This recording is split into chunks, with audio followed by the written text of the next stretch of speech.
राधे राधे। भगवत गीता का तीसरा अध्याय आसान हिंदी भाषा में आज हम प्रस्तुत करने जा रहे हैं। तीसरे अध्याय में श्री कृष्ण अर्जुन को कर्म का महत्व, कर्म करते हुए कर्म के परिणामों और कर्म के फलों के प्रति कोई भी लगाव या फिर इच्छा ना रखते हुए के बारे में बताते हैं। श्री कृष्ण कहते हैं कि आत्मा में ही संतुष्ट रहो। प्रकृति खुद ब खुद कर्म करती है, आत्मा कर्म नहीं करती। लेकिन अहंकारवश मनुष्य अपने आप को कर्ता समझने लगता है। हमारा शत्रु कोई और नहीं बल्कि हमारी इच्छा और हमारा क्रोध है। इसीलिए इन दोनों पर नियंत्रण रखना आवश्यक है। अर्जुन केशव से कहते हैं, हे माधव, यदि आप समझते हैं कि बुद्धि का मार्ग सकाम कर्म के मार्ग से अधिक अच्छा है, तो आप मुझे ये भयंकर कर्म करने के लिए और ये भयंकर युद्ध लड़ने के लिए क्यों कह रहे हैं? ऐसी बातों से तो आप मेरे मन को भ्रमित कर रहे हैं। लेकिन मुझे ये निश्चित तौर पर ये एक बात बता दो जिसे करने से मेरी अधिक से अधिक भलाई हो। तब श्री कृष्ण उत्तर देते हैं, सुनो पार्थ, इस दुनिया के आरंभ में मैंने मुक्ति के दो मार्ग बताए हैं। चिंतन करने वालों के लिए या फिर गहरी सोच वालों के लिए ज्ञान का मार्ग बताया है, और कर्म करने वालों के लिए कर्म का मार्ग बताया है। कर्म से बचने से या फिर कर्म को ना करने से कोई भी व्यक्ति कर्म से मुक्ति नहीं पा सकता, और ना ही कर्म के त्याग से उसे कभी सिद्धि मिल सकती है। क्योंकि कोई भी व्यक्ति क्षण भर के लिए भी बिना कर्म करे नहीं रह सकता। क्योंकि प्रत्येक व्यक्ति को प्रकृति से उत्पन्न अपने गुणों के कारण मजबूर होकर कर्म करना ही पड़ता है। जो लोग अपनी कर्म इंद्रियों को ऊपर से रोक लेते हैं लेकिन अंदर से उन्हीं इंद्रियों के बारे में सोचते रहते हैं, ऐसे लोग भटके हुए हैं। वो लोग खुद को धोखा दे रहे हैं। उनका ये आचरण बस एक झूठ है। वही व्यक्ति श्रेष्ठ है जो अपने मन से अपनी इंद्रियों को वश में करने में लगे रहते हैं। इसलिए हे पार्थ, जो तुम्हारे लिए कर्म निहित है तुम उसे ही करो। क्योंकि बिना कर्म करे तो तुम्हारा ये शरीर निर्वाह भी नहीं हो सकता। इस संसार में यज्ञ में या फिर यज्ञ के रूप में किए जा रहे कर्म ही बंधन से मुक्त हैं। इन्हें करने से कोई भी मनुष्य किसी भी प्रकार के बंधन में नहीं बंधता, वरना सभी कर्म बंधन में डालने वाले हैं। इसलिए हे पार्थ, तुम सभी प्रकार के लगाव को त्याग कर यज्ञ की भावना से, बिना स्वार्थ की भावना से अपना सही कर्म करते रहो। सृष्टि के आरंभ में प्रजापति ने प्राणियों को और यज्ञ दोनों को उत्पन्न किया था और कहा था कि यज्ञ द्वारा तुम फूलो फलो। यह यज्ञ तुम्हारी मनचाही इच्छा को पूरा करने वाले होंगे। यज्ञ से खुश होकर देवता तुम्हें वो सुख भोग देते रहेंगे जो तुम चाहते हो। लेकिन जो व्यक्ति इन सुखों को अकेला ही भोगता है, जो इन्हें देवताओं को या दूसरों को नहीं देता, वो तो निश्चित तौर पर ही चोर है। जो लोग यज्ञ के प्रसाद को खाते हैं वो सभी पापों से छूट जाते हैं। लेकिन जो केवल अपने लिए ही भोजन पकाते हैं और अकेले ही खाते हैं, वो समझो पाप ही खाते हैं। सभी प्राणी अन्न से उत्पन्न होते हैं, अन्न वर्षा से उत्पन्न होते हैं, वर्षा यज्ञ से और यज्ञ कर्म से ही उत्पन्न होती है। कर्मों का मूल ब्रह्मा है और ब्रह्मा का जन्म परमात्मा से होता है। इसीलिए सर्वव्यापी ब्रह्मा सदा यज्ञ में ही स्थिर रहते हैं। इस संसार में जो व्यक्ति सृष्टि चलाने में सहायता नहीं देता, वो लोग दुष्ट स्वभाव वाले व्यक्ति होते हैं। लेकिन जो मनुष्य आत्मा में ही आनंद लेते हैं, जो आत्मा में ही संतुष्ट रहते हैं और जो आत्मा में ही तृप्त हैं, उनके लिए कोई भी ऐसा कार्य नहीं है जो करना जरूरी हो। इस संसार में ऐसे व्यक्तियों के लिए कोई भी चीज ऐसी नहीं है जो उनके कर्मों के साथ प्राप्त होनी हो या फिर उन कर्मों द्वारा प्राप्त होना हो जो उसने किए ही नहीं हो। बुरा प्राणी कभी भी किसी के स्वार्थ के लिए निर्भर नहीं रहता। इसलिए हे पार्थ, तुम निस्वार्थ बिना लगाव किए हुए सिर्फ कर्म करते रहो, क्योंकि बिना लगाव बिना स्वार्थ कर्म करता व्यक्ति ही भगवान को प्राप्त होता है। अन्य ज्ञानी भी ऐसा ही निस्वार्थ कार्य कर परम गति को प्राप्त होते हैं। तुम्हें भी उन्हीं की तरह निस्वार्थ कर्म करते रहना चाहिए। और वैसे भी जन कल्याण और संसार की व्यवस्था बनाए रखने के उद्देश्य से तुम्हें कर्म करना चाहिए। श्रेष्ठ लोग जैसा आचरण करते हैं, आम लोग भी वैसा ही करने लगते हैं। वो जैसे उदाहरण प्रस्तुत करते हैं, जनसाधारण लोग वैसे ही उसका आचरण करते हैं। अब तो मुझे ही देखो पार्थ, ऐसा तीनों लोकों में कोई कर्म नहीं जो मुझे करना जरूरी हो, और ना ही कोई ऐसी वस्तु है जो मुझे प्राप्त ना हो या फिर मुझे प्राप्त करनी हो।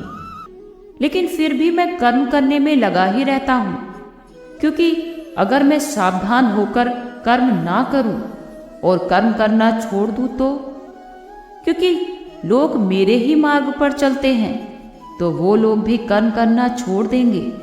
और जब लोग कर्म करना छोड़ देंगे तो समाज में अराजकता फैल जाएगी, ये संसार ही नष्ट हो जाएगा और मैं खुद ही समस्त प्रजा के विनाश का कारण बन जाऊंगा। ऐसा कभी ना हो, इसलिए मैं हमेशा कर्म करने में लगा रहता हूँ। ज्ञानी को चाहिए कि वो साकार कर्म में लिप्त अज्ञानी व्यक्ति के मन को विचलित ना करे। योग की भावना से कर्म करने वाले को चाहिए कि वो दूसरों को भी वैसा ही निष्काम कर्म के मार्ग पर लगाए रखे, और वो समझ ले कि हमारे सारे कर्म ही प्रकृति द्वारा किए जा रहे हैं। परंतु जिस मनुष्य का मन अहंकार से भरा हो, वो उस अहंकार के वश में होने के कारण खुद को कर्ता समझने लगता है कि कर्ता स्वयं वो ही है। लेकिन कर्ता तो प्रकृति है। लेकिन जो व्यक्ति प्रकृति के गुणों और उन गुणों के कार्य क्षेत्र के भेद के सत्य को समझ लेता है, और साथ में जो यह भी समझ लेता है कि प्रकृति के गुण ही अपने अपने कार्य क्षेत्र कर्म करते रहते हैं, गुण उन इंद्रियों के वश में रहकर भी कर्म करते रहते हैं, तब ये जानवर आसक्ति नहीं होती। लेकिन जो व्यक्ति अपने इन प्राकृतिक गुणों की क्रियाओं से भ्रमित हो जाते हैं, वही लोग इन क्रियाओं में आसक्त हो जाते हैं और उनमें ही उलझ कर रह जाते हैं, उनमें बंध जाते हैं। सच्चे और पूर्ण ज्ञान को जानने वाले व्यक्ति को उन मूढ़ और अज्ञानी व्यक्ति के मन को विचलित नहीं करना चाहिए, जिनका ज्ञान अधूरा है, जो लोग केवल थोड़ा सा ही ज्ञान रखते हैं। इसलिए हे पार्थ, तुम अपने सभी कर्मों को पूरी तरह आपरण करके अपनी चेतना को आत्मा में स्थिर करके अपनी सभी इच्छाओं को, अपने सभी अहंकार को मिटा दो। अपने इस मानसिक बुखार और अपने संकोच को छोड़कर सिर्फ तुम युद्ध करो। जो लोग पूरी श्रद्धा से मेरे उपदेश का पालन करते हैं, वो कर्मों के सभी बंधनों से छूट जाते हैं। लेकिन जो लोग ईर्ष्या के कारण मेरे इस उपदेश का तिरस्कार करते हैं, जो लोग इसमें गलतियां निकालते हैं और उसका पालन नहीं करते, वो लोग संपूर्ण ज्ञान के प्रति मूढ़ रह जाते हैं और ऐसे लोग नष्ट होकर ही रहते हैं। ज्ञानी समेत सभी प्राणी अपनी अपनी प्रकृति, अपने अपने स्वभाव अनुसार ही आचरण करते हैं। इससे कोई बच नहीं सकता। प्रकृति को रोकना, इसको जबरदस्ती बदलने की कोशिश करना सब व्यर्थ है। अधूरी तरह से या फिर दोषपूर्ण तरीके से पालन किया गया अपना प्राकृतिक, अपना स्वाभाविक धर्म, पूरी तरह से पालन किए जाने वाले पराये धर्म दूसरों के स्वभाव वाले धर्म से अधिक अच्छा है। अपने धर्म का पालन करते हुए अगर मृत्यु भी हो जाए तो वो भी पराये धर्म में जीवित रहने से कहीं गुना ज्यादा अच्छा है, क्योंकि दूसरों के स्वभाव अनुसार चलने से बहुत खतरे होते हैं और वो भौतिक भय देने वाले होते हैं। ये सब बात सुनकर अर्जुन केशव से पूछते हैं, हे केशव, वो क्या है जिसे मनुष्य ना चाहते हुए भी पाप करता है, जैसे उससे कोई जबरदस्ती पाप करवा रहा हो? श्री भगवान उत्तर देते हैं, वो है व्यक्ति की इच्छा और क्रोध। ये दोनों ही पाप से भरे हुए हैं और सब कुछ ही खा जाने वाले हैं, सब कुछ निगल जाने वाले हैं। इस संसार में तुम इन्हीं को अपना दुश्मन और शत्रु समझो। जैसे आग धुएं से ढकी रहती है, जैसे दर्पण धूल से ढक जाता है, वैसे ही मनुष्य का विवेक और ज्ञान इच्छाओं से घिरा हुआ है। मनुष्य की चेतना और उसका ज्ञान दोनों ही उस नित्य शत्रु, कभी न तृप्त होने वाली अग्नि इच्छाओं से ढके रहते हैं, जिसके कारण वो हमेशा असंतुष्ट ही रहते हैं। इंद्रियां, मन, बुद्धि और इच्छा के रहने के स्थान है। इसमें रहकर वही इच्छा मनुष्य के ज्ञान को ढक देती है और उसे मोहित कर सही मार्ग से भटका देती है। इसीलिए हे पार्थ, तुम शुरू से ही अपनी इंद्रियों को अपने वश में रखो। ज्ञान और विवेक से इस पापी विनाशक को दृढ़ता से मार दो। कहते हैं, इस शरीर से इंद्रियां बड़ी हैं, मन इंद्रियों से भी बड़ा है, बुद्धि मन से भी बड़ी है और बुद्धि से भी बलवान और बड़ी है आत्मा। इस प्रकार बुद्धि से बड़ी आत्मा है, तो उस आत्मा को जानकर तुम इसे अपने वश में करो। इस आत्मा को उस परमात्मा में स्थिर कर इस इच्छा रूपी, इस काम रूपी शत्रु को मार डाल। इस शत्रु तक पहुंचना भी बहुत कठिन है। इसी के साथ भागवत गीता का 3रा अध्याय समाप्त होता है। आज के लिए इतना ही। कल फिर मिलते हैं एक नई वीडियो के साथ। खुश रहिए, स्वस्थ रहिए।